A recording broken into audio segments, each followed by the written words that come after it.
Assalamualaikum warahmatullahi wabarakatuh. DPD adalah lembaga negara yang lahir dari amandemen ketiga Undang-Undang Dasar Negara Republik Indonesia tahun 1945.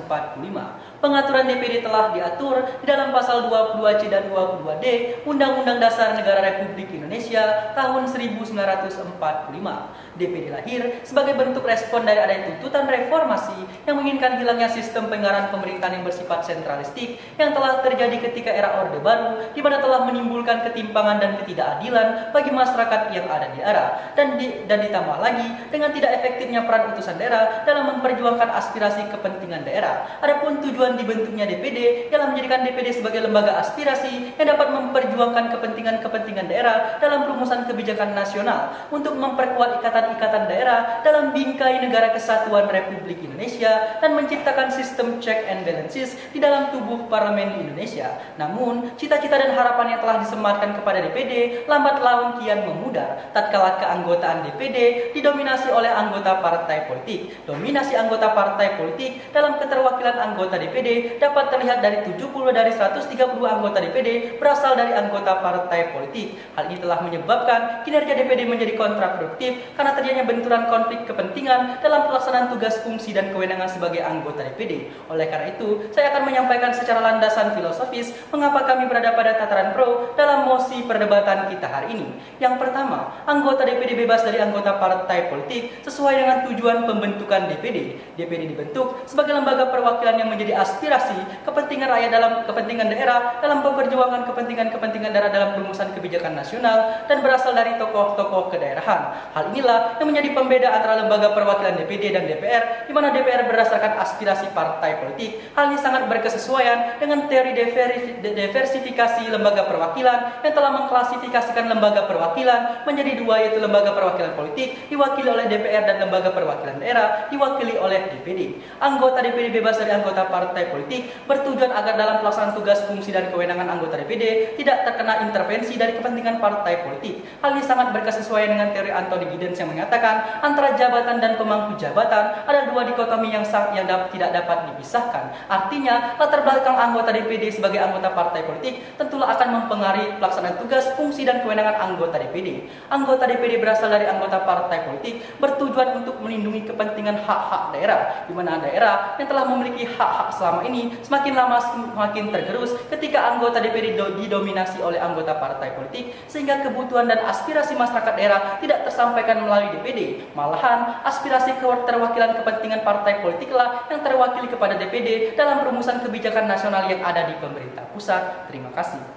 Terima kasih moderator. Secara yuridis, alasan mengapa anggota Dewan Perwakilan Daerah bebas dari anggota partai politik yang pertama dalam tataran yuridis konstitusional adalah Undang-Undang Dasar Negara Republik Indonesia tahun 1945 telah mengamanatkan untuk anggota Dewan Perwakilan Daerah bebas dari anggota partai politik. Setidak-tidaknya hal ini tercermin dari pembedaan pintu masuk untuk menjadi anggota Dewan Perwakilan Rakyat dan anggota Dewan Perwakilan Daerah itu sendiri. Hal ini dapat dilihat dalam pasal 22E ayat 3 yang menyebutkan bahwasanya peserta pemilihan umum untuk anggota Dewan Perwakilan Rakyat berasal dari partai politik. Sedangkan di sisi lain, dalam pasal 22E ayat 4 disebutkan bahwasanya peserta untuk pemilihan umum anggota Dewan Perwakilan Daerah berasal dari perseorangan.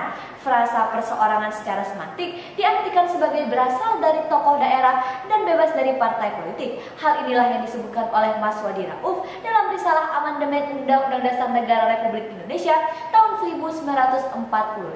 Pembedaan anggota DPD berasal dari perseorangan bebas dari partai politik dan anggota DPR berasal dari partai politik merupakan suatu upaya untuk membedakan hakikat kamar parlemen DPR dan DPD, karena menurut Profesor Jimli Ashidik hal ini merupakan hal yang sangat penting. Pembedaan hakikat perwakilan antara DPR dan DPD merupakan upaya untuk mencegah adanya double representation atau keterwakilan ganda dalam parlemen di Indonesia, karena apabila terjadi suatu bentuk perwakilan ganda dalam parlemen, maka hal ini akan merusak fungsi dari parlemen itu sendiri. Yang kedua, dalam tataran yuridis normatif, bahwasanya terdapat larangan bagi anggota partai politik untuk tidak menjadi anggota Dewan Perwakilan Daerah.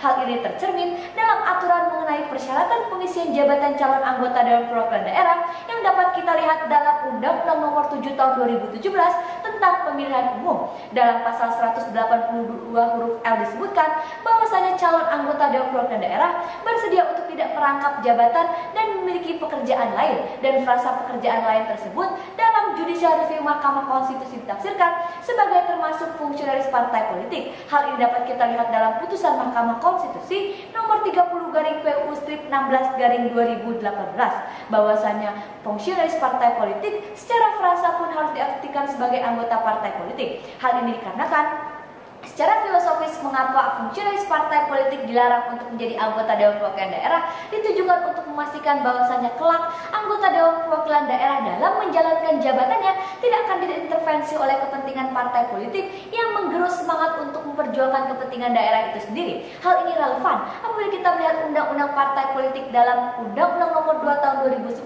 dalam pasal 2 ayat 4 disebutkan bahwasanya fungsionaris maupun anggota partai politik mempunyai kewajiban untuk tunduk pada ADART partai politik, dan salah satu muatan dari ADART partai politik adalah tiap anggota harus patuh dan tunduk pada kebijakan dan program dari partai politik itu sendiri. Hal inilah yang kami takutkan apabila kita membiarkan anggota partai politik menjadi anggota Dewan Perwakilan Daerah, maka akan terjadi suatu intervensi dari kepentingan partai politik yang menggerus kepentingan dari anggota Dewan Perwakilan Daerah dalam memperjuangkan kepentingan daerah itu sendiri. Terima kasih.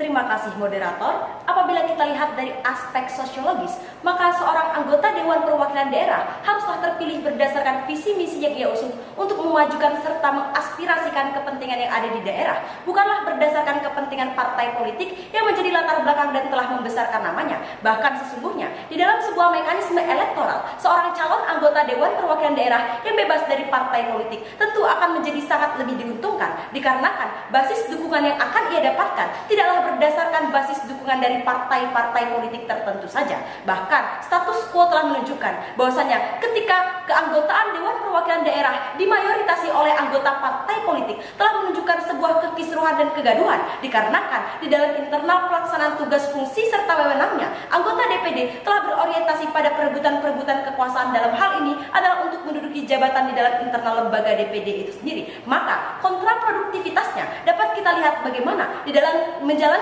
sebuah fungsinya, yaitu fungsi legislasi di dalam prolegnas itu sendiri. Dari sebanyak 189 rancangan undang-undang, maka hanya sebanyak 37 rancangan undang-undang semata yang diajukan oleh Dewan Perwakilan Daerah. Hal ini sangat miris dikarenakan artinya tidak mencapai sebanyak 20% dari rancangan undang-undang dalam prolegnas merupakan hasil dari pemikiran Dewan Perwakilan Daerah dalam mengaspirasikan kepentingan masyarakat yang ada di daerah serta kepentingan daerah itu sendiri. Bahkan apabila kita berbicara tentang kepercayaan publik terhadap lembaga Dewan Perwakilan Daerah, hasil survei yang telah disampaikan oleh Poltreking Indonesia telah menunjukkan bahwasanya hanya sebanyak 52% saja kepentingan dan kepercayaan publik diberikan kepada Dewan Perwakilan Daerah. Hal ini menunjukkan bahwasanya Dewan Perwakilan Daerah yang didominasi oleh anggota partai politik telah banyak berdampak secara negatif terhadap pelaksanaan fungsi tugas serta wewenang Dewan Perwakilan Daerah itu sendiri. Bahkan publik pun telah menginginkan adanya kepastian hukum tentang apakah seorang anggota, fungsionaris serta pengurus partai politik dapat menduduki jabatan sebagai anggota Dewan Perwakilan Daerah secara bersamaan. Hal ini telah ditunjukkan dengan adanya pengajuan judicial review kepada Mahkamah Konstitusi, dan Mahkamah Konstitusi telah memberikan sebuah kepastian hukum bahwasanya seorang anggota Dewan Perwakilan Daerah tidak dapat merangkap jabatan sebagai fungsionaris partai politik. Maka secara sosiologis kami tekankan bahwasanya fungsionaris partai politik dan anggota biasa di dalam partai politik adalah memiliki kepentingan yang sama dikarenakan mereka tergabung di dalam sebuah organisasi yang sama. Bahkan apabila kita menggunakan teori komparatif, maka dapat kita bandingkan dengan lembaga parlemen yang ada di Thailand, bahwasanya terdapat dua lembaga, yaitu Senat ataupun Dewan Perwakilan itu sendiri, di mana Senat merupakan perwakilan dari distrik dan mewakili kepentingan dari wilayah itu sendiri, dan Dewan Perwakilan merupakan perwakilan dari kepentingan partai politik yang bersifat secara nasional. Oleh karena itulah, solusi yang kami gagas di dalam mosi perdebatan kita kali ini yaitu untuk merumuskan di dalam Undang-Undang Pemilu bahwasanya salah satu syarat untuk dapat mencalonkan diri sebagai anggota Dewan Perwakilan Daerah yaitu terbebas dari anggota partai politik itu sendiri. Dan hal ini harus pula diakomodir di dalam peraturan pelaksana, yaitu peraturan Komisi Pemilihan Umum. Terima kasih.